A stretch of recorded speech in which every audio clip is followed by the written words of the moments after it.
Hey guys, it's Layla from Ignite, and in today's video, I'm going to give you some commentary on T.S. Eliot's Rhapsody. But before I get into that, please do like and subscribe to my channel and click the bell for notifications.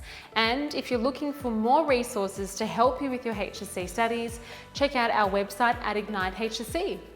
But for now, let's get into today's content.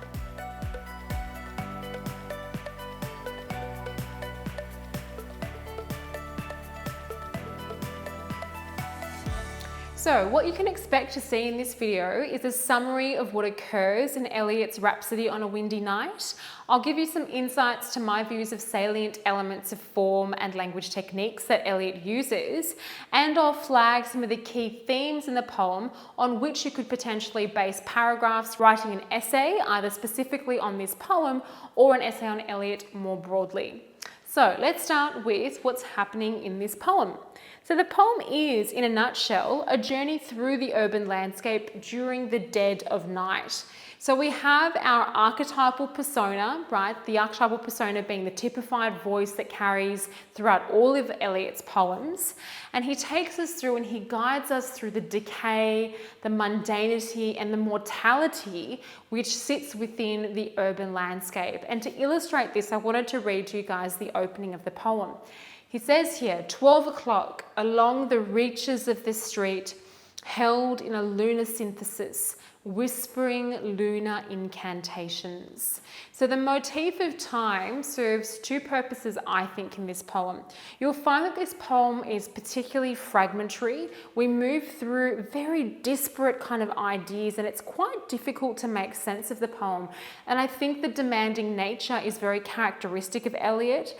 He really uses the modernist poetic form to draw his reader in and force them to stop and think about the fragmented meaning he's trying to evoke. And I do believe that that fragmentation, that fractured, dispersed meaning in the poetry reflects the sense of dispersion of meaning in modernist life at the time, because of the chaos really of that context. So bringing it back to 12 o'clock, the two things that it serves to reinforce is, number one, with the motif and the passing of time comes the inevitability of one's mortality, right?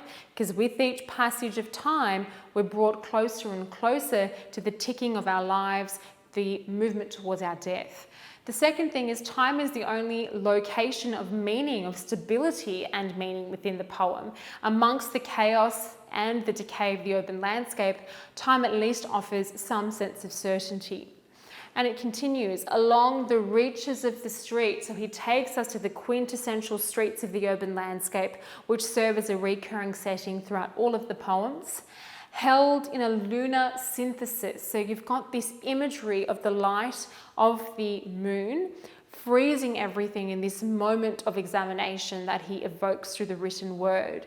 Whispering auditory imagery, lunar incantations. There's a sense of the supernatural in the way that he describes that, and I think it enhances the sinister undertones of the landscape, right? An incantation is like a spell of sorts, and the whispering of that serves to reinforce this kind of eerie, uncanny vibe that he projects onto the urban landscape.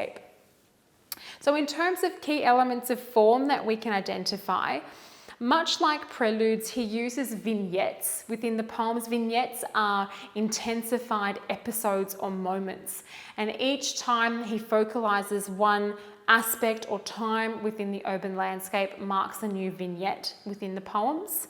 We also have a lot of grim imagery, and what I mean by grim is just sort of the dark morbidity that he finds in the urban landscape, and it really connects to Eliot's context in the sense that he was concerned about the decay of modern life more generally.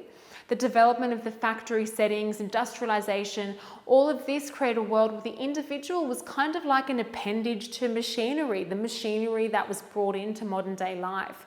And by extension, we have this sense that human worth is rather subservient to the developments of modern life and modernity at large.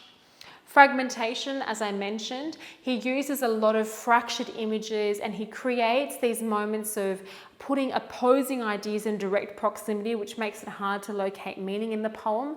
And as I mentioned, I think that there is this correlation between the sense of fragmentation within the poem and the fragmented sense of meaning within Eliot's urban world. And of course, the auditory imagery throughout, he captures the sounds and the movements of the urban landscape in a very vivid way. So taking a step back, if you're thinking, all right, I'm writing an essay on Eliot and I want to write a paragraph on this particular poem, and you're thinking, well, what overarching idea is going to govern the focus of that paragraph? These are some ideas. You could talk about urban decay and the sense of the urban landscape and how that morbidity, mortality, and sense of individual as a fragment within urban life is really foundational in this poem. That could serve the focus of a paragraph.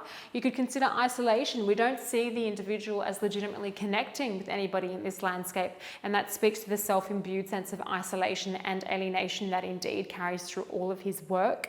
And of course, mortality. We have a strong sense of the individual as confronting the inevitability of their own death throughout the poems. And you see the motifs of darkness and the sense of decay in the urban landscape manifests that sense of mortality that he explores. Okay guys, so I hope that you feel that you've got a better hand on what Rhapsody is all about. It is really just an individual moving through the urban landscape, trying to locate meaning and finding it very hard to do so, whilst critiquing the decay that features in the urbanized landscape.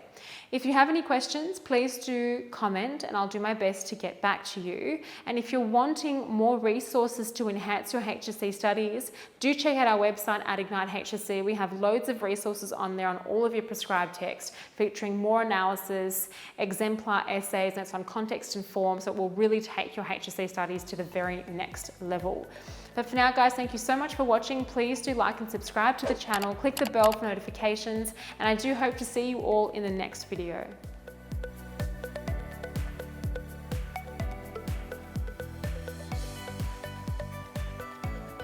Hey guys, thank you so much for watching. If you do like the content, subscribe to our channel and we'll have more videos coming your way.